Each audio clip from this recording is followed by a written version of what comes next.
Hello hi అందరికీ నమస్కారం. Welcome to Srimayi home foods. ఈరోజు శ్రీమయి హోమ్ ఫుడ్స్లో ఇంకొక రెసిపీ చేద్దామండి.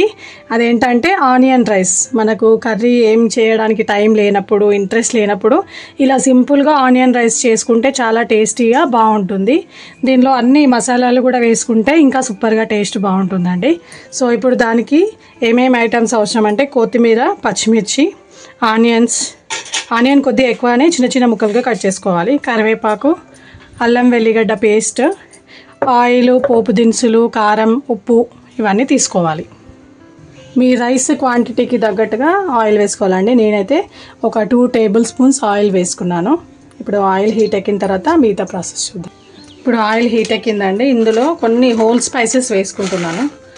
ఒక 2 లవంగాలు, కొంచెం చెక్క వేస్తున్నాను. మరి ఎక్కువగా కూడా స్పైసీగా చేయట్లేదు, పిల్లలు కూడా తినేటట్టుగా ఉండాలని చెప్పేసి. నెక్స్ట్ జీరా వేస్తున్నాను. కొద్దిగా జీరా క్వాంటిటీ ఎక్కువనే వేసుకోవాలి.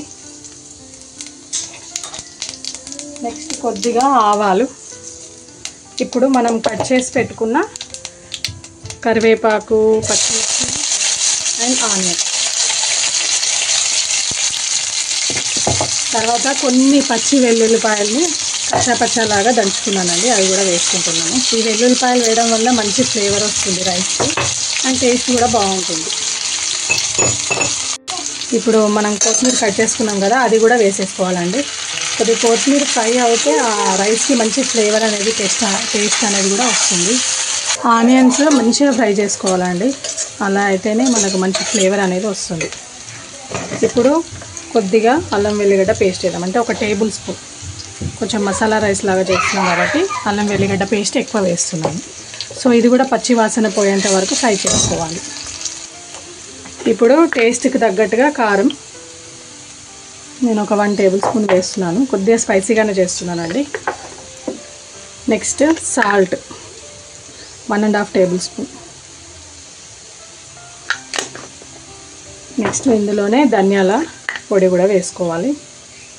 ఒక 1 టేబుల్ స్పూన్ వేసాను. ఇందులో కావాలంటే మీరు మిరియాల పౌడర్ కూడా వేసుకోవచ్చు.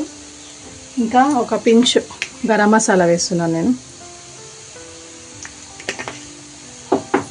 ఒకసారి మంచిగా ఇది ఆయిల్లో మగ్గనిచ్చుకోవాలి.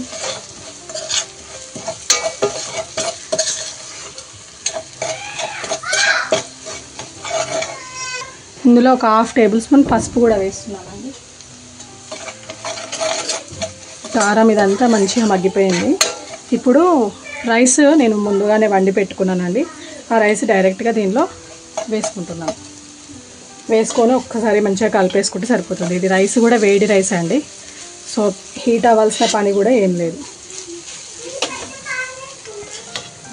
కర్రీస్ లేనప్పుడు ఎలా అయినా స్పైసీగా తినాలనిపిస్తే ఇలా ఒకసారి ట్రై చేయండి, చాలా టేస్టీగా ఉంటుంది. ఆనియన్స్ ఇంకాస్త ఎక్కువ వేస్తే ఇంకా బాగుంటుంది.